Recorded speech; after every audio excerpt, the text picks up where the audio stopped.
Definition of bluff tough. Kind of, it's everything that encompasses our culture. It's grit, it's hard work, it's all the intrinsic things that are here up on the bluff here at LMU, and it's kind of just something, a tagline you take and kind of run with, and it's just who we are. It's a kind of a live, living thing that changes daily. So it's changed since 6 years ago when I first got here, and it's a completely different thing this year. So pretty much whatever the team makes of it that year. How are you looking to build on the success you had last season going into 2019? Well, with any season, especially with the one we had last year, the bar is raised. So, the guys are looking to build on that. Where preseason came out today with the rankings as preseason number 2. So we're starting to get the recognition. We lose kind of the effect of being able to sneak up on people. So we lived all last year with a target on our back, which was the first time. So kind of the guys now embracing that and having that become the culture and looking forward to that moving forward.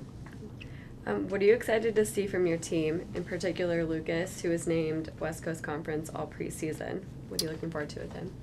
Well, with it being a team sport, it starts with the individuals. So, he was able to, have a great fall season for his senior year and put a number next to his name, which then also helps the team. It puts the team on the, it does say LMU next to his name and puts us back in the limelight on the national standings. And so, he's a huge contributor, an individual that stood out, but, it's not to take away from anything that the guys have done around him, and especially last year moving into this year. So, as I said before, they're looking to build on it. The out-of-conference schedule is much tougher this year, and they're just excited to get the year going.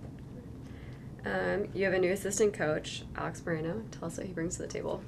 Alex is great. He compliments me well. We were both players, so as I'm getting a little bit older, I can't quite hop out onto the court with the guys. He was with us prior to this first year being a volunteer, and was very much a huge part of the program being there. Started off part-time, but then grew fond of the guys, and as his title was volunteer, so he was strictly there on his own time. But grew close with the guys and the team and what we were building, and then obviously the success that we had was a direct compliment of what he brought to the program. So when the change came, there was no question who was to call on him for the position. If you had to pick one match on your schedule, what match would you tell fans they need to go to? Well, it's tough. It's tough to pick any one match, but I think you'd be lying to say, Pepperdine. So they are our rival. We beat them for the first time last year in team history. It's definitely them, but a very close second is USD.